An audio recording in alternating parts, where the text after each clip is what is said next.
मौलिक अधिकार, समता के अधिकार अनुच्छेद 14 से 18, स्वतंत्रता के अधिकार अनुच्छेद 19 से 22, शोषण के विरुद्ध अधिकार 23 से 24, धार्मिक स्वतंत्रता के अधिकार 25 से 28, संस्कृति एवं शिक्षा संबंधित अधिकार 29-30, संवैधानिक उपचार 32। सभी के लिए बराबर कानून को संविधान कहते हैं। संविधान में 22 भाग 395 अनुच्छेद है। अनुच्छेद 1, भारत राज्यों का संघ, अर्थात इसके राज्य कभी भी टूटकर अलग नहीं हो सकते। नोट: जो देश फेडरेशन होते हैं उनके राज्य टूट सकते हैं, जैसे सोवियत संघ यूएसए। अनुच्छेद 2, संसद राष्ट्रपति को पूर्व सूचना देकर किसी भी विदेशी राज्य को भारत में मिला सकता है। 16 मई 1975 को सिक्किम को भारत में विलय कर दिया गया। अनुच्छेद 3, संसद राष्ट्रपति को पूर्व सूचना देकर वर्तमान किसी भी राज्य के नाम तथा सीमा में बदल सकते हैं, जैसे बिहार से झारखंड, उड़ीसा से उड़िया। अनुच्छेद 4, अनुच्छेद 2 और 3 में किया गया संशोधन अनुच्छेद 368 के बाहर रखा गया है, अर्थात इस संशोधन को राष्ट्रपति नहीं रोक सकते हैं। भारतीय राज्यों का इतिहास: आज़ादी के समय भारत 552 से अधिक देशी रियासत में टूटा हुआ था। अंग्रेज ने इन्हें यह अधिकार दिया कि वे राज्य भारत में मिल सकते हैं या पाकिस्तान में मिल सकते हैं, स्वतंत्र देश के रूप में बन सकते हैं। इन रियासतों को भारत में मिलाने का कार्य सरदार पटेल तथा के मेमन ने किया। उनने सभी राज्यों को भारत में विलय करा दिया, किंतु 3 राज्य विलय के लिए तैयार नहीं थे। जम्मू कश्मीर, ये स्वतंत्र देश बनना चाहते थे। यहाँ के राजा हरि सिंह थे और उनका प्रधानमंत्री शेख अब्दुल्ला। इसी बीच पाकिस्तान के इशारा पर कश्मीर में घुसपैठ होने लगी, जिसके बाद 26 अक्टूबर 1947 को कश्मीर विलय पत्र पर हस्ताक्षर करके भारत का अंग बन गया। जूनागढ़, यह गुजरात का एक रियासत था जो पाकिस्तान में जाना चाहता था, किंतु सरदार पटेल ने जनमत संग्रह कराकर उसे भारत में मिला दिया। हैदराबाद के निजाम को हैदराबाद को पाकिस्तान में मिलाना चाहते थे, किंतु सरदार पटेल ने पुलिस के वर्दी में सेना भेजा, जिसे ऑपरेशन पोलो कहा गया। इसी के तहत हैदराबाद को भारत में मिला दिया गया। इन सभी देशों रियासतों को मिलाकर एक भारत का निर्माण किया गया। इस भारत को 4 राज्यों में ABCD में बांटा गया। भाषाई आधार पर राज्यों का गठन 1939 में एसके धारी आयोग का गठन किया गया, किंतु उसने भाषाई आधार पर राज्यों का गठन का विरोध किया। तेलुगु भाषा के लिए अलग राज्य का मांग करते हुए पेट्टू श्रीरामल भूख हड़ताल पर बैठ गया और 56 दिन के भूख हड़ताल के बाद इसकी मृत्यु हो गई। फलस्वरूप जनता का विरोध बढ़ गया। फलस्वरूप नेहरू जी ने 10 अक्टूबर 1953 में तेलुगु भाषा के लिए अलग राज्य आंध्र प्रदेश की घोषणा कर दी। अतः अंततः यह भाषा के आधार पर गठित होने वाला पहला राज्य बना। भाषाई आधार पर राज्यों का गठन के लिए 1953 में फजल अली आयोग का गठन किया गया। इसने अपनी रिपोर्ट 1956 में दिया और भाषाई आधार पर राज्यों को कानूनी मान्यता दे दी। इस आयोग के फलस्वरूप 7वां संविधान संशोधन 1956 में पारित हुआ। इसके बाद ABCD को रद्द करके भाषाई आधार पर 14 राज्य और 6 केंद्र शासित प्रदेश बनाए गए। पंजाब राज्य का पुनर्गठन शाह आयोग की सिफारिश पर हुआ। नागरिकता: कोई भी देश अपने मूल निवासियों को कुछ विशेष अधिकार देता है, इन अधिकारों को ही नागरिकता कहा जाता है। भारत में एकहरी नागरिकता है, अर्थात हम केवल देश के नागरिक हैं, राज्यों को नागरिक नहीं बल्कि निवासी हैं। भारत की नागरिकता ब्रिटेन से लिया गया है। भारत की नागरिकता 1950 के अधिनियम पर आधारित है। नागरिकता में पहली बार संशोधन 1986 में किया गया। नागरिक होने के कारण पैन कार्ड, आधार कार्ड दिया जाता है। गैर नागरिक को यह सुविधा उपलब्ध नहीं है। नागरिकता की चर्चा भाग 2 अनुच्छेद 5 से 11 तक है। अनुच्छेद 5, संविधान में प्रारंभ में दी गई नागरिकता था। जब संविधान बना तो उन सभी लोगों को नागरिकता दी गई जो उस समय भारत के अंदर थे। अनुच्छेद 6, पाकिस्तान से भारत में आए लोगों को नागरिकता, किंतु यदि वह संविधान बनने के बाद आएंगे तो नागरिकता नहीं मिलेगी। अनुच्छेद 7, स्वतंत्र भारत के बाद भारत से पाकिस्तान चले गए ऐसे व्यक्ति जो संविधान बनने से पहले लौट आए हैं, उन्हें नागरिकता दी जाएगी। अनुच्छेद 8, विदेशी भ्रमण तथा नौकरी करने वाले पर भारत की नागरिकता समाप्त नहीं होगी। अनुच्छेद 9, विदेशी नागरिकता लेने पर भारत की नागरिकता समाप्त कर दी जाएगी। अनुच्छेद 10, भारतीयों की नागरिकता बनी रहेगी तब तक जब तक वह कोई देश विरोधी कार्य नहीं करते हैं। अनुच्छेद 11, नागरिकता संबंधी कानून संसद बनाते हैं, यह जिम्मेवारी गृह मंत्रियों को दी जाती है। नागरिकता प्राप्त करने की विधियाँ: भारत में नागरिकता प्राप्त करने की 5 विधियाँ। जन्म के आधार पर भारत में जन्म लेने वाले बच्चों को नागरिकता दी जाती है। यदि उनके माता पिता भारत के नागरिक हों तो एग्जाम्पल सभी। विदेश में जन्म लेने वाले बच्चों को भी नागरिकता दी जाएगी यदि उनके माता पिता या दोनों में से कोई एक भारत के नागरिक हो, जैसे शिखर धवन। किसी विदेशी राज्य को भारत में मिला लेने पर वहाँ के लोगों को नागरिकता दे दी जाएगी। सिक्किम को भारत में विलय होने के बाद वहाँ के निवासी को दे दी गई नागरिकता। बांग्लादेश के परगना जिले के नागरिक हैं। पंजीकरण, इस विधि द्वारा नागरिकता प्राप्त करने के लिए व्यक्ति को 7 साल भारत में रहना होगा और इस विधि द्वारा राष्ट्रमंडल देशों की नागरिकता दी जाती है। देशीकरण, वैसा व्यक्ति जो भारत के किसी भी भाषा को जानता हो, भारत के प्रति सकारात्मक सोच रखता हो, वैज्ञानिक कला में निपुण हो, साथ ही लगातार भारत में 10 वर्ष तक रहा हो। ओवरसी नागरिकता, इसे 2005 में लक्ष्मीमल सिंधवी समिति द्वारा जोड़ा गया। बड़े उद्योगपतियों को दिया जाता है जो विदेशी नागरिकता ग्रहण कर लिए हैं। इस नागरिकता को प्राप्त करने वाला व्यक्ति बिना वीजा भारत आ सकता है। देश विरोधी काम करने या पागल हो जाने या दूसरे राष्ट्र के प्रभाव में आ जाने पर गृह मंत्रालय द्वारा नागरिकता समाप्त की जाती है। वीज़ा, किसी दूसरे देश में जाने के लिए अनुमति की आवश्यकता होती है, इस अनुमति को वीज़ा कहते हैं। बिना वीज़ा किसी दूसरे देश में प्रवेश नहीं कर सकते हैं। पासपोर्ट, अपने देश को छोड़कर दूसरे देश में जाने के लिए खुद अपने देश की अनुमति लेनी पड़ती है, जिसे पासपोर्ट कहते हैं। भाग 3 मूल अधिकार, अनुच्छेद 12 से 35। मूल अधिकार को नैसर्गिक अधिकार कहते हैं क्योंकि यह जन्म के बाद मिल जाता है। मूल अधिकार को जंगनाधिकार कहते हैं, इसे यूएसए के संविधान से लिया गया। भाग 12 मूल अधिकार की परिभाषा है। भाग 13, यदि हमारे मूल अधिकार को किसी दूसरे के मूल अधिकार प्रभावित करे तो हमारे मूल अधिकार पर रोक लगाया जा सकता है। भाग 13 अनुच्छेद 14 से 18, विधि के समझ समानता, अर्थात कानून के सामने सब समान है। यह व्यवस्था ब्रिटेन से ली गई है, जब कानून के समान संरक्षण की व्यवस्था अमेरिका से ली गई है। जाति, धर्म, लिंग, जन्म स्थान के आधार पर सार्वजनिक स्थान पर भेदभाव नहीं किया जाएगा। अनुच्छेद 16 लोक निर्वाचन, सरकारी नौकरी की समानता, इसमें पिछड़े वर्ग के लिए कुछ समय आरक्षण की चर्चा है। अनुच्छेद 17 अस्थिरता के अंत। अनुच्छेद 18 उपाधियों का अंत, किंतु शिक्षा, सुरक्षा तथा भारत रत्न, पद्म विभूषण इत्यादि रख सकते हैं। विदेशी उपाधि रखने पर पूर्व राष्ट्रपति संमति लेनी पड़ती है। विदेशी उपाधि रखने से पूर्व राष्ट्रपति सम्मति लेने पर स्वतंत्रता का अधिकार, अनुच्छेद 19 से 22। अनुच्छेद 19 के 1 अभिव्यक्ति की स्वतंत्रता, बोलने की स्वतंत्रता, झंडा लहराने, पुतला जलाने, आरटीआई प्रेस की स्वतंत्रता, बिना हथियार सभा करने की स्वतंत्रता, बिना रोके टोके चारों ओर घूमने की स्वतंत्रता, भारत में किसी क्षेत्र में बसने की स्वतंत्रता। संपत्ति का अधिकार अब यह मूल अधिकार नहीं रहा बल्कि कानूनी अधिकार हो गया है। संपत्ति का अधिकार को 44वें संविधान संशोधन 1978 में मौलिक अधिकार से हटा दिया गया। अब इसे अनुच्छेद 300 के क के तहत कानूनी अधिकार में रखा गया। व्यवसाय कर अनुच्छेद 6 के 19 के साथ व्यवसाय करने की स्वतंत्रता। अनुच्छेद 20 इसमें 3 प्रकार की स्वतंत्रता दी गई है। एक, गलती के लिए एक सजा उस समय के कानून के आधार पर दी जाएगी, न कि पहले या बाद के कानून के आधार पर। सजा के बाद भी कैदी का संरक्षण दिया जाता है। अनुच्छेद 20 के अनुसार जब तक किसी व्यक्ति को न्यायालय दोषी करार नहीं दे देती तब तक उसे अपराधी नहीं माना जाता है। अनुच्छेद 21 इसमें प्राण एवं दैहिक स्वतंत्रता है। इसी के कारण अधिक धुआं देने वाली वाहन या बिना हेलमेट वाले व्यक्ति को पुलिस चालान काटती है। अनुच्छेद 21 में ही निजता का अधिकार है।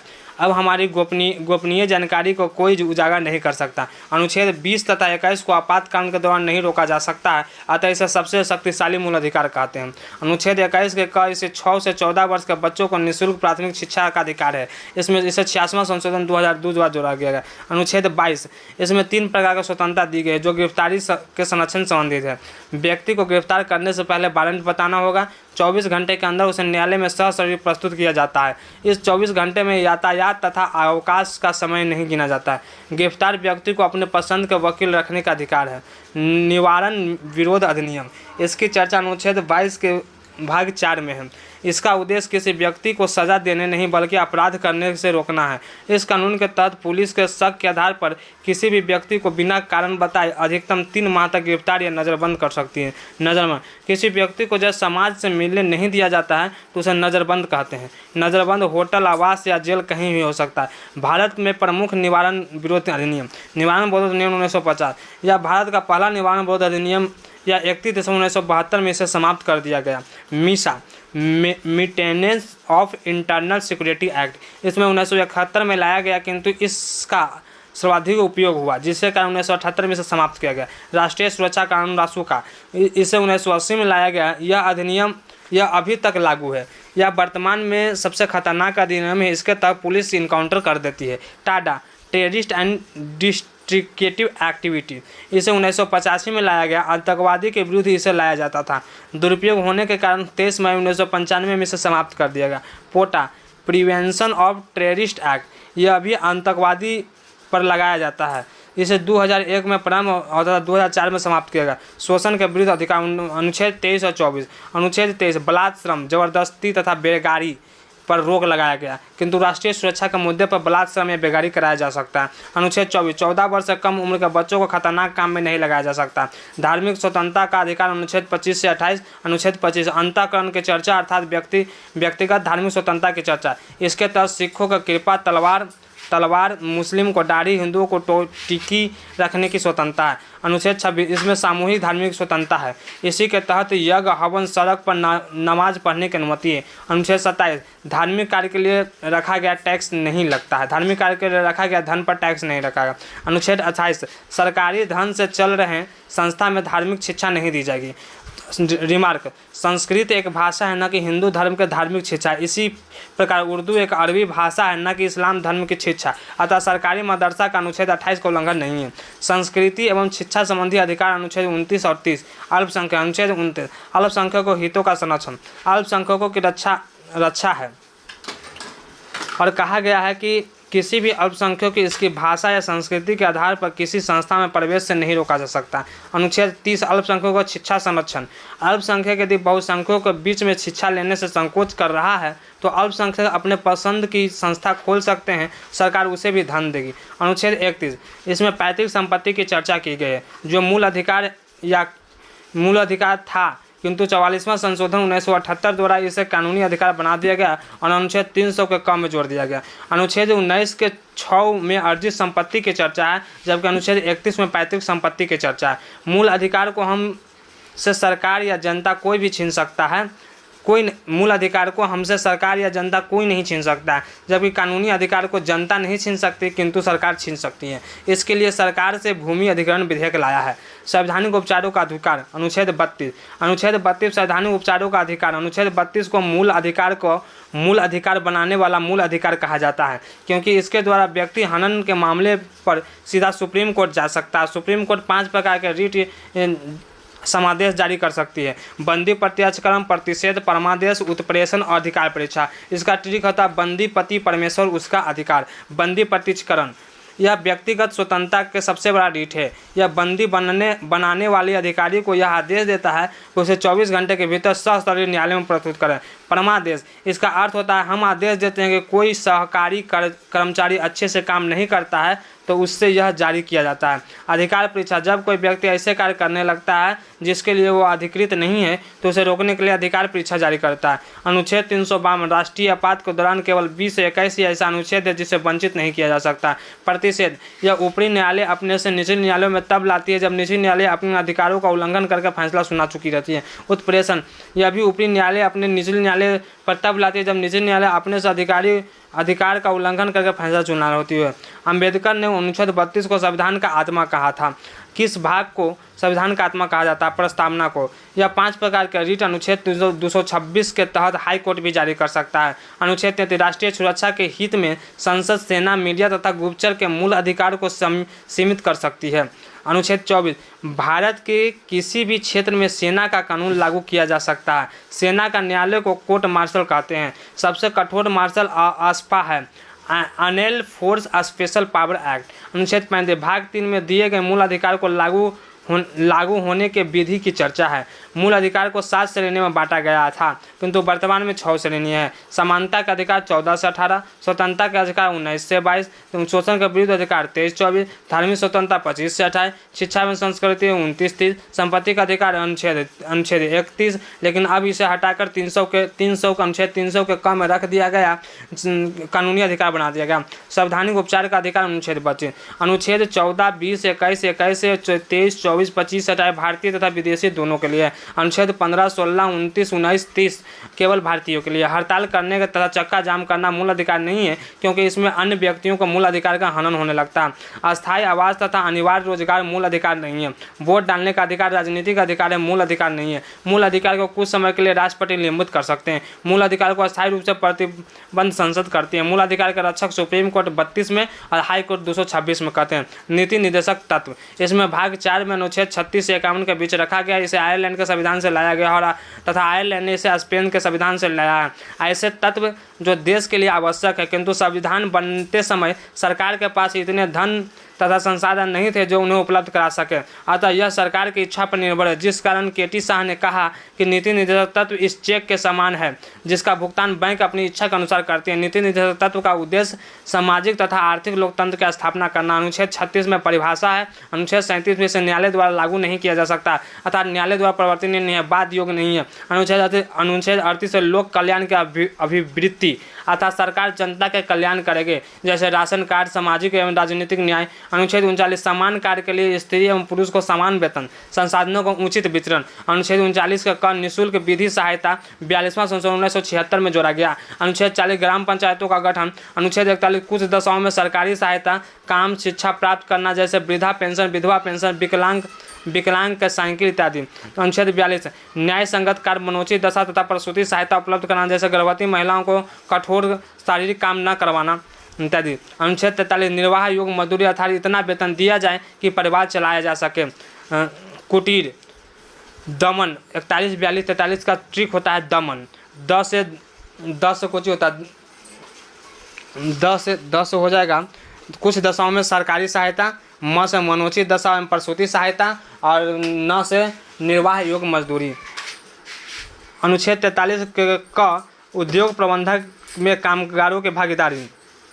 अनुच्छेद 44 समान सिविल संहिता, अर्थात सभी धर्मों के लिए विवाह एवं तलाक की शर्त समान रहेगी, भले विवाह की रीतियां अलग हो। अपराध के कानून को दंड संहिता तथा चुनाव के कानून को आचार संहिता कहते हैं। अनुच्छेद 45 6 वर्ष से कम आयु के बच्चों को स्वास्थ्य को ध्यान रखना सरकार की जिम्मेवारी है। 6 से 14 वर्ष की आयु के बच्चों को निःशुल्क शिक्षा देना सरकार की जिम्मेदारी है। शिक्षा का अधिकार को मूल अधिकार बनाकर 21 के क में जोड़ दिया गया। 86वां संशोधन 2002 द्वारा। अनुच्छेद 46 SC, ST और OBC के लिए विशेष आरक्षण। अनुच्छेद 47 सरकार पोषायुक्त आहार उपलब्ध कराएगी, अर्थात नशीली दवाइयाँ और शराब पर प्रतिबंध लगाएगी। अनुच्छेद 48 का पर्यावरण, वन तथा वन्य जीव की रक्षा करना सरकार का कर्तव्य होगा। अनुच्छेद 42वां संशोधन 1976 द्वारा जोड़ा गया है। अनुच्छेद 49 राष्ट्रीय स्मारकों की रक्षा करना सरकार का कर्तव्य होगा। अनुच्छेद 50 कार्यपालिका से न्यायपालिका को अलग करना। अनुच्छेद 51 अंतर्राष्ट्रीय शांति को बढ़ावा देना, अंतर्राष्ट्रीय विवादों के माध्यम द्वारा सुलझा देना इस अनुच्छेद के तहत भारत की यूएनओ सदस्य बनाता है। नीति निर्देशक तत्व का वर्गीकरण। नीति निर्देशक तत्व को 3 भागों में बांटा है। गांधीवादी अनुच्छेद 40, 43, 46, 47, समाजवाद अनुच्छेद 38, 39 का 41, 42 हो गया। वैदिक या उदारवादी 44, 45, 48 का 49, 50, 51। मिनर्वा मिल मुकदमे में न्यायालय ने कहा कि सरकार के नीति निर्देशक तत्व या मूल अधिकार दोनों पर ध्यान दे, अतः संतुलन बनाए रखें। न्यायालय ने कहा कि नीति निर्देशक तत्व एक लक्ष्य है और इस लक्ष्य पर पहुंचने का साधन मूल अधिकार है। मूल अधिकार और नीति निर्देशक तत्व में अंतर। ये मूल अधिकार USA के संविधान से लिया गया है, नीति निर्देशक तत्व आयरलैंड के संविधान से लिया गया है। मूल अधिकार भाग 3 में रखा गया है, इसे भाग 4 में रखा गया है। यह नर्सिंग अधिकार होता है, जन्म से ही मिल जाता है। यह नर्सिंग अधिकार नहीं होता, सरकार से लागू करता है। यह न्यायालय द्वारा परिवर्तनीय तथा बाध्य योग्य है। यह न्यायालय द्वारा परिवर्तनीय तथा बाध्य योग्य नहीं है। सरकार की शक्तियों को घटा देता है अर्थात ऋणात्मक है, यह सरकार की शक्तियों को बढ़ा देता है धनात्मक है। इसके पीछे कानूनी मान्यता है, इसके पीछे राजनीतिक मान्यता है। यह निलंबित हो सकता है, निलंबित नहीं हो सकता। यह व्यक्ति के भलाई के लिए है, यह समाज की भलाई के लिए है। अब आता है मूल कर्तव्य। इसे 42वां संविधान संशोधन 1976 के संविधान समिति की सिफारिश पर जोड़ा गया है। इसे रूस के संविधान से लिया गया। इसे न मानने पर कोई दंड का प्रावधान नहीं है। इसे भाग 4 के क अनुच्छेद 51 के क के तहत जोड़ा गया। मूल संविधान में मूल कर्तव्य नहीं थे। 42वां संशोधन 1976 द्वारा 10 मूल कर्तव्य, 86वां संशोधन 1986वां संशोधन के द्वारा 1 मौलिक कर्तव्य जोड़ा गया। वर्तमान में मौलिक कर्तव्य 11 था। संविधान का पालन करना तथा इसके आदर्श संस्था जैसे सुप्रीम कोर्ट, हाई कोर्ट, राष्ट्रीय ध्वज का प्रतीक तथा राष्ट्रीय गान का सम्मान करना, राष्ट्रीय आंदोलन को प्रेरित करने वाले आदर्शों का पालन करना, देश के संप्रभुता, एकता एवं अखंडता को बनाए रखना, देश की रक्षा करना, राष्ट्र की सेवा करना, देश के लोगों में संप्रभुता एवं तथा भाईचारा बनाए रखना, देश की समृद्धि तथा गौरवपूर्ण समृद्धि की रक्षा करना, वैज्ञानिक दृष्टिकोण को अपनाना, पर्यावरण वन तथा वन जीव की रक्षा करना, सार्वजनिक संपत्ति की रक्षा करना, व्यक्तिगत तथा सामूहिक भलाई के लिए तैयार रहना। 6 से 14 वर्ष के बच्चों के अभिभावक या कर्तव्य होगा कि अपने बच्चों को प्राथमिक शिक्षा उपलब्ध कराए। 66वां संशोधन 2002। मूल अधिकार 21 के क। 6 से 14 वर्ष के बच्चों को प्राथमिक शिक्षा का अधिकार है। 86वां संशोधन 2002। मूल कर्तव्य 51 के क। 6 से 14 वर्षों के बच्चों के अभिभावक को उनके प्राथमिक शिक्षा देना कर्तव्य है। मूल अधिकार 21 के क। 6 से 14 वर्ष के बच्चों को प्राथमिक शिक्षा का अधिकार। 86वां संशोधन 2002। मूल अधिकार 51 के 6 से 14 वर्ष के बच्चों के अभिभावक को उनके प्राथमिक शिक्षा देने का कर्तव्य। शोषण से कमजोर वर्ग की रक्षा करना हमारी मूल कर्तव्य नहीं है। राष्ट्रीय मानवाधिकार, यह मानवाधिकार की रक्षा करता है। इसकी मुख्यालय दिल्ली है। इसका स्थापना 1993 में। इसकी अध्यक्ष सुप्रीम कोर्ट रिटायर्ड मुख्य न्यायाधीश होता है। इसमें 7 सदस्य होते हैं। कार्यपालिका, विधायिका और न्यायपालिका। विधायिका बनाने की शक्ति विधायिका के पास है और उसे लागू करने की शक्ति कार्यपालिका के पास होती है। यदि उसे लागू करने में कोई न्यायिक चुनौती आती है तो उसे न्यायालय में की व्यवस्था करने की शक्ति न्यायपालिका के पास है। कार्यपालिका केंद्र राष्ट्रपति, उपराष्ट्रपति, प्रधानमंत्री, मंत्रिपरिषद। राज्य राज्यपाल, मुख्यमंत्री, मंत्रिपरिषद। विधायिका केंद्र में, राज्य में, केंद्र में संसद, राज्य में विधानमंडल। लोकसभा, राज्यसभा, विधानसभा, Vidhan Parishad, supreme court, high court, district court. कार्यपालिका, विधायिका, न्यायपालिका।